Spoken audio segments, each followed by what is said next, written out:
को जितना गम है, सिया को नहीं उससे कम है। रघुवर को जितना गम है, सिया को नहीं उससे कम है। ये बात तो मान के दुख की हो गई, लेकिन हनुमान जी एक बात से बहुत प्रसन्न हुए थे। पीछे कह रहे थे पंडित जी भी कि ये व्याख्या आएगी आगे। एक बात से बड़े प्रसन्न हुए थे कि एक तो अपनी माँ को पहचान लिया था कि ये मेरी माँ है, और एक माँ है बहुत सुंदर।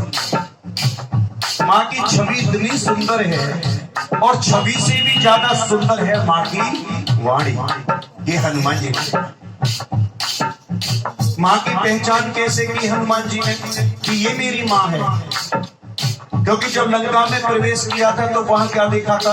मंदिर मंदिर प्रति कर शोधा, और देखे जहां था अगणित योद्धा।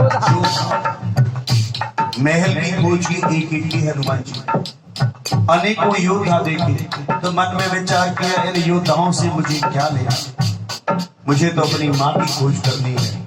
तो मुझे महिलाओं के कक्ष तक जाना पड़ेगा, और कक्ष तक के छोड़ो, मुझे तो उनकी रसोई के अंदर तक जाना पड़ेगा।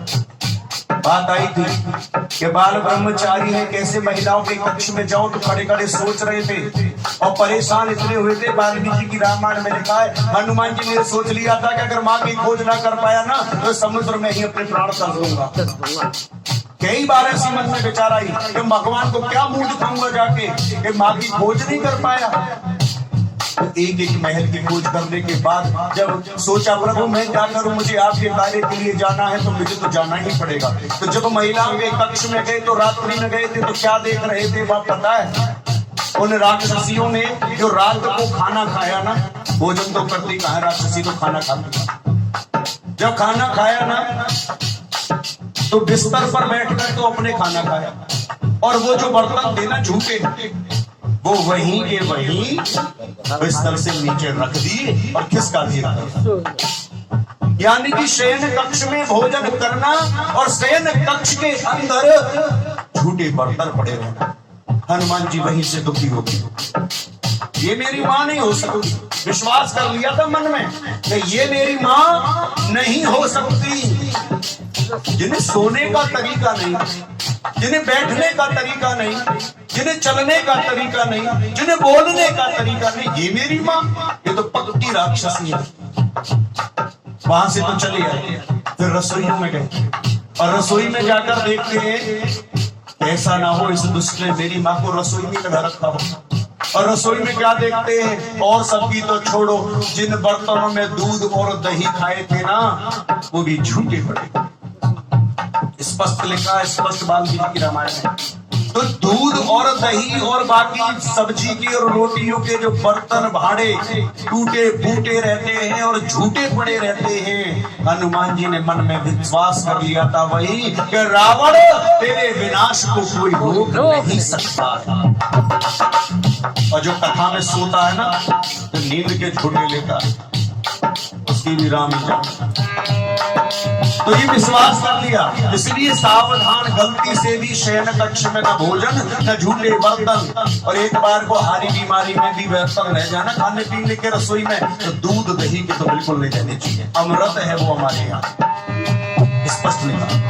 और सब नीति नियम हमें आने चाहिए, कैसे चलना, कैसे बोलना, कैसे क्या करना, कैसे सोना, कैसे उठना, कैसे बैठना, ये सब हमारे पास होना चाहिए। अभी हम माँ को देखा तो माँ कैसी है? नीचे को सर झुकाए बैठी है, चरणों में नेत्र लगा रखे हैं, मन में राम जी का स्मरण है, और परपुरुष से क्या कह रही थी? रे दुष्ट पापी निर्लज्ज, तुझे लज्जा नहीं आती? तू मुझे अकेले में यानी कि सोने में हरवाया। और जब रावण कहता है ना कि एक बार मेरी ओर देख तो सही, तो क्या कह रही थी? धर्मधर वोट कहते में दे, परपुरुष से कैसे बात करती है? दिन के एक ही वोट लेकर, दिन के एक ही वोट करके, और कह रही थी कि तू जो चाहता है ना, सपने में भी नहीं होगा। मेरे श्याम प्रभु श्री राम की भुजाएं मेरे कंठ में पड़ेंगी या तेरी तलवार। इन शब्दों को सुनकर, माँ की इन बातों को देखकर, तभी तो हनुमान जी ने विश्वास कर लिया कि ये मेरी माँ है, वो नहीं, ये मेरी माँ है। बड़ी सुंदर है माँ, बड़े प्रसन्न हुए हनुमान जी अपनी माँ को देखते। छवि माँ अति अनुपम है, छवि माँ अति अनुपम है,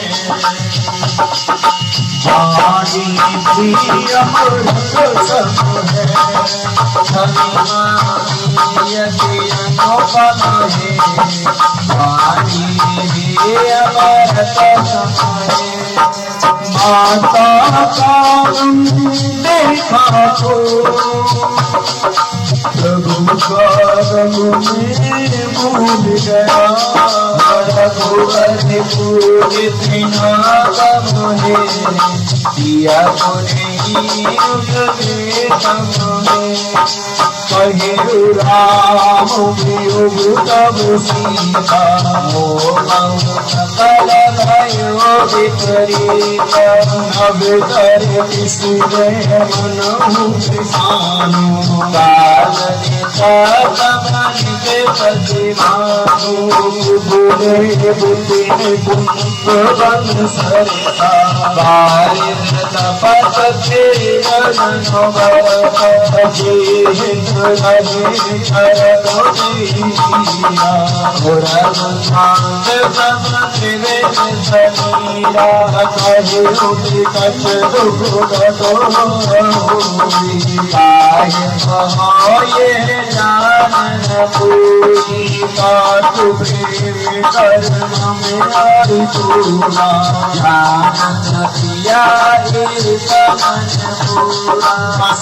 मनुष्य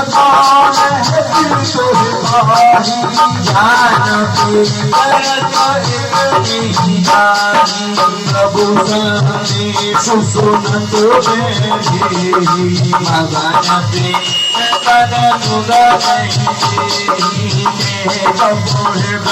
धीरे धरु माता, मेरे राम देव प्रदाता, रघुपति प्रभु भाई, मम जनत लहु हराए, निश्चर कर पदांग समो, रघुपति मानस प्राण दिया, जननी हृदय धीरे धर, हरे दिया, जो रघुवीर होत सुधाई, राम मान रघुपुर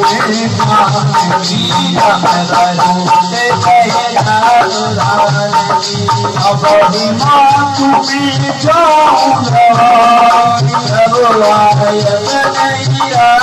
दुहाई, बस जन्मी धर दिया, सिचर मार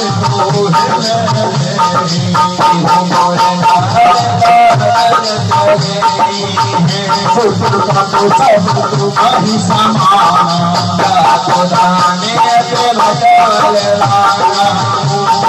हृदय परम संगी,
राधे राधे। बोलो मनीष जल्दी। हनुमान जी बोले, श्री रामचंद्र जी ने कहा है कि हे सीते, तुम्हारे वियोग में मेरे लिए सभी पदार्थ प्रतिकूल हो गए हैं। जय हो।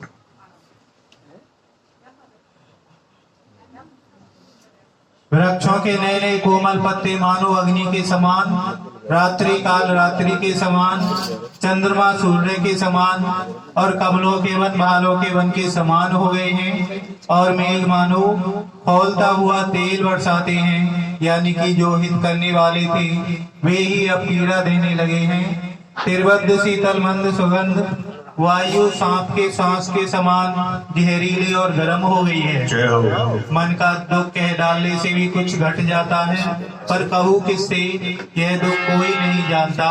हे प्रिय, मेरे और तेरे प्रेम का तत्व यानी कि रहस्य एक मेरा मन ही जानता है, और वह मन सदा तेरे ही पास रहता है। बस मेरे प्रेम का सार इतने में ही समझ ले। प्रभु का संदेश सुनते ही जानकी जी प्रेम मगन हो गई, उन्हें शरीर की सुध न रही। तो हनुमान जी ने कहा कि हे माता, हृदय में धैर्य धारण करो और सेवकों को सुख देने वाले श्री रामचंद्र जी का स्मरण करो। श्री रघुनाथ जी की प्रभुता को हृदय में लाओ और मेरे वचन सुनकर कायरता छोड़ दो। राक्षसों के समूह पशुओं के समान और श्री रघुनाथ जी के वाण अग्नि के समान हैं। हे माता, हृदय में धैर्य धारण करो और इन राक्षसों को तो आप जला ही समझो। श्री रामचंद्र जी ने यदि खबर पाई होती तो वे विलंब न करते। और हे जानकी जी, राम बाण रूपी सूर्य के उदय होने पर ये राक्षसों की सेना रूपी अंधकार कहाँ रह सकता है। और ये माता, मैं आपको अभी यहाँ से लेवा जाऊं, पर श्री रामचंद्र जी की शपथ है, मुझे उन प्रभु की आज्ञा नहीं है। अतः हे माता, कुछ दिन और धीरज धरो, क्योंकि श्री राम जी वानरों सहित यहाँ आवेंगे और इन राक्षसों को मार करके आपको ले जाएंगे। नारद आदि ऋषि मुनि तीनों लोकों में उनका यश गावेंगे। सीता जी ने कहा कि हे पुत्र, सब वानर क्या तुम्हारे ही समान